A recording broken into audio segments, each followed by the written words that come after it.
The descent was silent, but her mind screamed.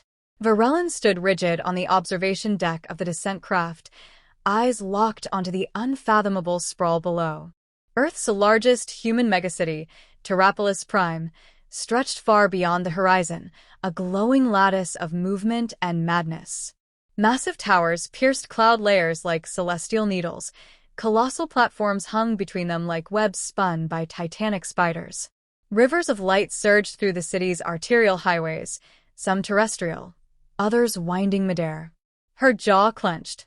This wasn't architecture. This was a living beast. First time, a voice chimed beside her, warm, amused. She turned stiffly.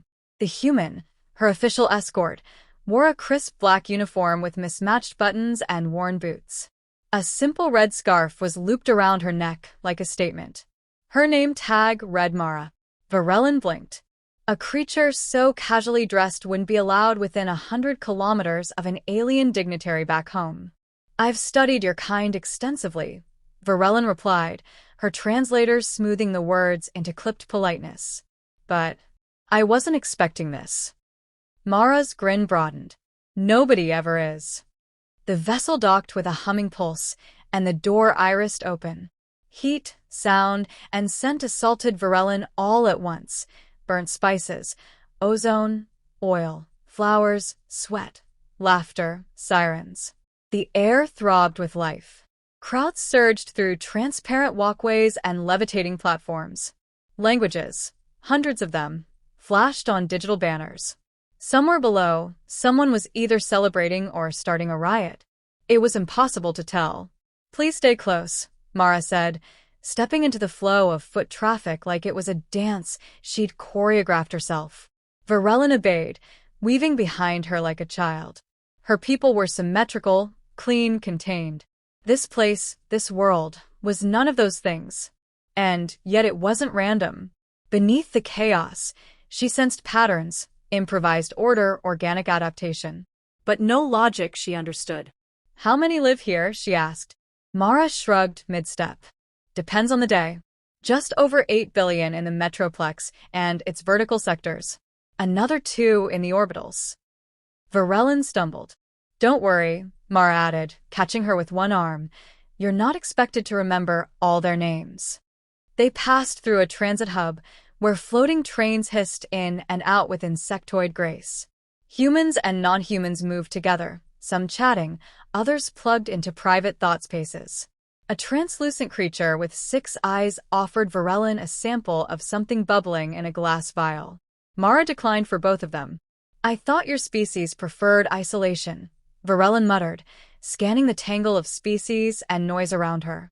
We used to, Mara said. Then we realized we're too loud to be alone. A tower ahead unfolded like a flower in motion, revealing gardens hanging beneath gravity-defying balconies. Giant mechanical arms tended to plants with more gentleness than Varellin had ever seen in a surgical ward. Children ran through suspended parks above, moving traffic. Holograms of historical figures debated in an open square while street performers mimicked them mockingly just meters away. Is this normal? Varellin asked. This is Monday, Mara replied. They stopped before a building shaped like a spiraling helix, windows shifting color with the angle of the sun. The exterior displayed a living mural, animated scenes from human history blending into modern life, moments of grief and triumph bleeding into one another. This is where you're staying. Diplomatic guest sector. It was far more elaborate than she'd expected, more luxury than function, more humanity than symmetry. She was led into a suite with curved walls and a floor that adjusted to her preferred gravity and texture. A wall terminal shimmered with a friendly face. Welcome, Ambassador Varellin of the Kolari Ascendancy, it said. May your assumptions be challenged. Varellin turned to Mara, alarmed. That's not a standard greeting. Mara winked. We try to be honest. Alone for the first time since landing, Varellin stood still in the middle of the suite. Her fingers twitched. Her neural implant was already filing a report, but her thoughts weren't cooperating. She should have felt superior. Her people had cataloged humanity's violent past, their disordered political history, their chaotic emotional tendencies. Instead, She felt small. And it was infuriating. She activated her diplomatic log and began recording. Entry 1. Upon arrival in Terrapolis Prime, I was met not by violence, but by volume. Not by savagery, but by an unclassifiable energy. The humans are disorganized, undisciplined, and utterly unreadable. And yet the city functions. No, it thrives. She paused. Deleted the last line. Rephrased it. The humans' urban structure defies all established logic. Their cities are not planned, they are grown. Their cultures are not unified, they are layered. I fear my previous assessments may have been influenced by political bias. She deleted that too. A chime interrupted her thoughts. Mara's voice came through. Hey, if you're not too overwhelmed, I've got clearance to take you to a lower sector tomorrow. You'll want comfortable shoes. Things get interesting down there. Varellin hesitated before responding. I will be ready. The screen blinked off. Outside, Terrapolis shifted with the pulse of life. The city wasn't sleeping. It was breathing, thinking. And somewhere deep in her chest, a slow discomfort bloomed. The kind of discomfort that came not from fear, but from the first signs of doubt. She had come to confirm human inferiority. Instead, she'd stepped into something vaster, older, and stranger than any doctrine could explain. And it was only her first day. The air was thicker in the lower sectors. Varellin followed Mara through a series of descending lifts, ramps, and fluid gravity wells that defied physics as she understood them. The city's glittering upper shell had given way to something older, denser. Sunlight no longer reached here naturally. Instead, massive bioluminescent structures pulsed above, mimicking the rhythm of sunrise and sunset. It felt less like a city and more like the inside of a giant's body, veins of glowing metal, breathing walls, currents of people moving with purpose. This sector's called Understrand, Mara explained as they emerged into a bustling thoroughfare. Technically sublevel 16, but nobody counts that deep anymore. The scent hit Varellin first. Cooked meat, sizzling oil, fruit she couldn't name, engine coolant, ink, wet stone. Stalls and food carts packed the streets, crammed between welded towers and modular structures stitched together by necessity, not aesthetics. A massive mural of a starship mid-explosion loomed over an alley where children played with repurposed drone parts. This is chaotic, Varellin said, voice clipped. Mara chuckled. This is survival. You're seeing what happens when you give desperate people tools and tell them to build a life anyway. Varellin's eyes narrowed. Isn't this poverty? Was, Mara said. Then people got stubborn. A one-legged woman on a self-built hoverchair zipped past them, calling out prices in 3 languages. A choir of augmented humans sang with layered harmonics that made the air tremble. A pair of sentient plants negotiated rent with a data broker. Nothing matched, and yet everything functioned. They crossed a bridge suspended over what looked like a canal, except instead of water, it carried a sluggish river of molten waste, glowing orange and oddly beautiful. A rail car zipped by, graffiti tagged in over a dozen styles. On the far side stood a structure carved directly into the city's old stone, a monument shaped like a fractured human face. Mara gestured to it. That's the Library of Conflict. Varellin blinked. You store books in that. Histories, memories, mistakes. Inside, it was cool and vast. The ceiling arched like a cathedral, lined with hollow statues. Each statue held a crystal core, flickering with motion. Mara led her to one and pressed her palm against it. The core flared. A projection bloomed before them, holographic, immersive, impossibly detailed. Scenes of war, famine, genocide. Humans screaming in trenches. Cities burned. Children weeping in shelters. It lasted barely a minute, but it dragged centuries through Varellin's chest. She turned away. Mara didn't speak for a long moment. Then, we don't sanitize the past. We let it breathe. Varellin was silent. Her species archived history as sterile data, losses rounded, atrocities explained away for political harmony. This was raw. And personal. Another statue glowed behind them. A frail man emerged from behind it, leaning on a carved cane.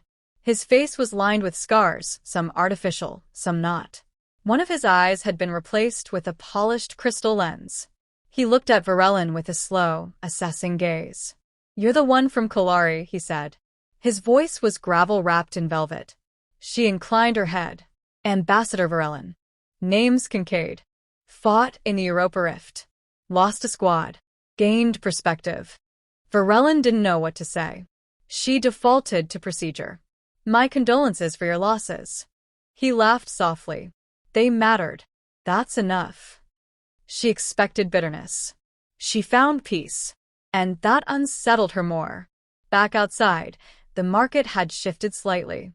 Music drifted through the air, metallic instruments built from broken antennae and engine parts. A group of children danced, their feet precise, joy etched on their faces like rebellion against entropy. "They should be in education centers," Varellin muttered. "They are," Mara replied. "This city teaches differently." A small boy stumbled near them, scraping his knee on the edge of a stair. Before Varellin could react, 3 strangers moved. One lifted him, another produced a patch from her coat, a third distracted him with a silly face until the pain passed. None of them exchanged a word. None of them hesitated. "Why?" Varellin asked, genuinely bewildered. "Because we remember what it's like to be left alone," Mara said. They walked in silence for a while, the weight of realization settling like fog. Varellin's mind raced through 1,000 inconsistencies, her teachings, her assumptions, the endless seminars she'd attended about human aggression, instability, emotional dysfunction. None of those matched what she was seeing. Not here. Not now. "I don't understand," she whispered. "Your people should have collapsed. You should have failed." Mara looked at her. There was no anger, only a tired kind of amusement. "Yeah, we hear that a lot. But here's the thing, humans are really good at being broken. We're even better at crawling forward anyway." They reached an overlook where the lower city opened up in a panoramic spread, distant layers lit with artificial stars, drifting craft shaped like animals and angels, entire ecosystems built into the walls. It was ugly. It was breathtaking. "I don't know what I believe anymore," Varellin admitted. Mara just nodded. "That's usually the first honest thing people say down here." A bell rang in the distance. A shift change. The market moved again. Life resumed. And Varellin stood there, one foot still in the world she came from, the other already trembling on unfamiliar ground. The fracture had begun. The tribunal chamber was nothing like Varellin had imagined. She had expected sterile walls, formal garb, and the ritualistic coldness of interspecies diplomacy. Instead, she stood in a circular arena, surrounded by representatives of 100 civilizations, each seated in open tiers. There was no podium, no echo of power, just light, truth, and space for words to fall freely. At the center stood a single human, Mara. No uniform this time. She wore neutral gray, her scarf gone, her posture relaxed but resolute. Her eyes met Varellin's briefly. No amusement now, just a quiet intensity. The ambassador turned her gaze away, clutching her data slate like a lifeline. An ascendancy delegate to her left whispered, "They'll make a spectacle of themselves, as usual." But Varellin no longer trusted the certainty behind such words. A moderator's voice pulsed into the air, modulated for every species present. "The human delegate will address the accusations." Mara nodded once, stepped forward, and spoke. "We were told we were too volatile, too emotional, too fragmented to join the galactic concord fully. That we needed another century of observation." Fine. "But here's the thing, we've already joined. Not through treaties, not through votes. Through living." A murmur rippled through the chamber. "We didn't wait for permission to grow. We built cities that dream. We forged alliances in underlevels.